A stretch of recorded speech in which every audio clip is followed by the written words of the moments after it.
Now, on 105.9 FM and streaming worldwide on the WMAL app. O'Connor and Company.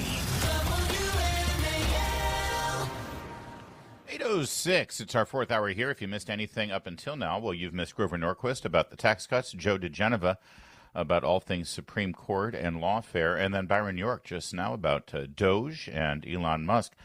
Coming up in 30 minutes, you'll hear from the CEO of the Alliance for Secure AI, as there are, well, grave concerns about how AI will change our lives in the next several years, including its impacts on national security. That's all coming up. Subscribe to our podcast so you don't miss any of that stuff. It's Larry O'Connor with Julie Gunlock.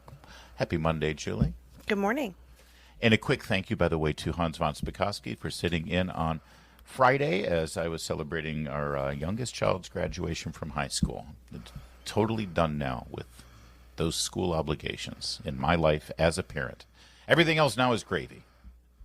Joining us right now is Ron Halber. He, of course, is the CEO of the Jewish Community Relations Council of Greater Washington. And Ron, I'm sorry the circumstances under which we have to speak, but we need your perspective on this. We, of course, had the murder of the two staff members here in Washington, D.C. of the Israeli embassy. That the murderer was screaming Free Palestine when he was apprehended. We now have a person screaming Free Palestine and death to Zionists in Boulder, Colorado, as he employs a makeshift blowtorch, flamethrower, and Molotov cocktails. We also had an arrest in Dearborn, Michigan, of a man trying to obtain a gun so he could mow down preschoolers. Again, this is what they mean by globalize the intifada. I mean, this is despicable that we're seeing this in our country, sir. Yes, globalize the intifada just means kill Jews wherever you can. It's an open season It's an open season for killing Jews. It's you can try to use words like globalize an intifada to make it sound more sophisticated, but all it is kill Jews wherever they are, because we're frustrated about what's going on in the Middle East. Do you feel like the Jewish community in America and those who support the state of Israel in America have been let down by sort of the both sidesism that we've seen here, even after the murder of the Israeli embassy staff members last week? You had prominent people in the media sort of equivocating the murders with policies in Israel, as if the one excuses the other. Look, there are plenty of legit avenues in a democracy to show your expression for supporting or detracting from a policy, whatever it may be, domestic or international. Once you start picking up arms and start attacking one side, that views that the United States is heading in a downward cycle. You know, Ron, how do you explain, though, I think we've seen some shifting, but the Jewish community does still vote Democrat. And I have a really hard time understanding that. Is this a matter of outreach? Is it a matter of just historically they've aligned with Democrats? But how in the world is the Jewish community at large still supporting the Democrat Party, which stands with Hamas? Well, I think it would be an overstatement to say that the Democratic Party stands with Hamas. I would fine. Say that, yeah. But if you're asking me about historical trends, is that American Jews are one group that we say faces cross pressures, their interests and their values. So it's been very interesting. Bill Schneider has documented this a lot. So the Jewish community, as mostly is an upwardly mobile Jewish community, you would think most of us would be voting Republican, but yet why do most of us vote Democrat? And the answer is because we still, as a result of our historical experience, believe that a country that is very open to allowing a liberal expression, allowing people the greatest amount of sort of least discrimination and the greatest amount of freedoms is the party that where Jews feel, most comfortable. They feel aligned with the victim. In other words, no matter how much they succeed in American society, and America has been the golden Medina for the Jewish community, make no doubt, they still feel that historical baggage of discrimination, and that's why they are cemented in the party, although there have been trends that some men are trending more towards the Republican Party. Not necessarily Trump, but towards Republicans.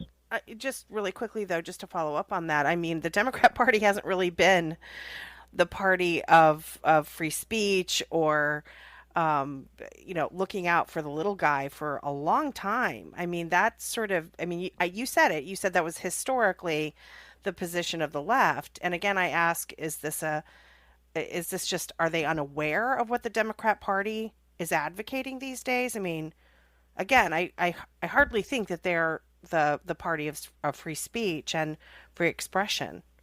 Well, I mean, you also have to remember that for most American Jews, Israel is not the only thing they're considering in their equation. I've always said there's sort of like a baseline. Will you provide Israel with that?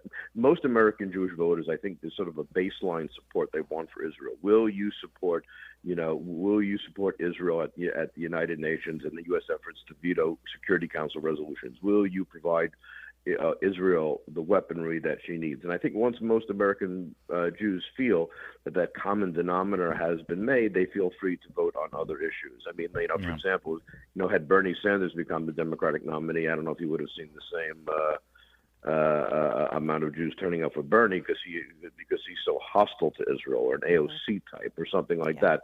But I think when most people sort of check the balance, they go like, okay, Israel is certainly the most important foreign policy issue to the Jewish community, but it ranked only 13 before other issues, because most people assume America is going to stand by Israel, and therefore that doesn't have to be a major factor in their voting. That could change in the future.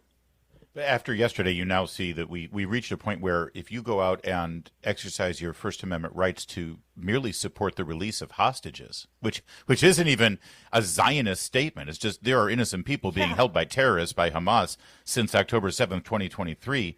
They should be released, and then you face incineration from a illegal alien from Egypt who was here throwing Molotov cocktails. And given that, I've got to ask you, I mean, within the Jewish community, there's got to be a sobering, if not outright terrified mood about merely walking the streets openly as a Jew in America at this point. I mean, are they arming themselves? Are they looking into the Second Amendment? I mean, what is a Jew to do right now in America? Well, anecdotally, I can tell you in my community, I know many, many Jews, including a friend of mine who recently said the majority of people who attended, the 16-hour course in Maryland, for example, where you can, then carry a concealed weapon, were Jewish. So there's no doubt in my mind that I just know this for a fact, more Jews are arming themselves than ever before. That I know, because I've just spoke to people personally, and I've said, and I've heard it through sources.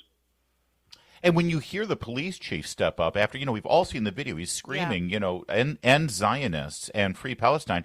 And the police chief in Boulder says, we're not jumping to any conclusions on the motive. I mean, you've got to feel like, how insulting is that? Well, that was just a moronic statement. I don't even know how to I can't even I don't even know how to answer it other than say that was just plain dumb. I mean, what do you think it is? I mean, when people say Zionist, sir, it is dumb, but at the same time, we've got sadly decades, if not centuries, of people denying that anti-Semitism even exists, despite the evidence right before our eyes. People still deny the Holocaust. Yes, well, there's a Holocaust denial, and it's amazing that, Holocaust education in America is just not what it used to be. The results came out about 6 months to a year ago about how few Americans are truly educated about the Holocaust, and they don't understand where it leads. We're not trying. The Jewish community doesn't want the Holocaust to be studied by everybody because we feel that we're entitled to some type of special treatment. We want it to be shown as an example of what happens when hatred runs amok. And this is what happens when you have all these crazy people out there screaming, stop the genocide where there is no genocide, stop the ethnic cleansing where there is no ethnic cleansing, globalize the Intifada where it means kill Jews. Then you get these crazy people become self-radicalized, and they go out and they start committing acts of violence. And this is all predictable. And last week when I spoke to you guys, and I said this is not going to be the last incident, and it isn't. And I'm telling you again, this is not going to be the last incident again. I'm telling you. And it's exacerbated, though, by when people in authority, who are government officials wearing a badge, who's supposed to be in charge of public safety and law enforcement, deny the obvious hatred and evil that we see before our very eyes.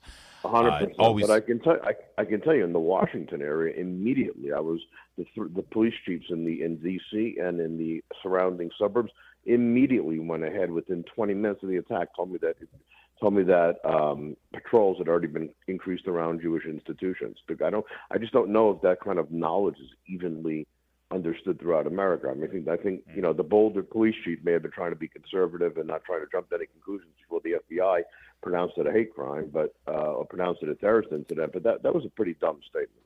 Yeah, it's always good to talk with you, Ron Halber. Again, sadly, it's oftentimes after incidents like this. But please, let all the members of your organization know that we are brothers and sisters with you, and we stand shoulder to shoulder with we appreciate you your and brotherhood. everyone at the Jewish community.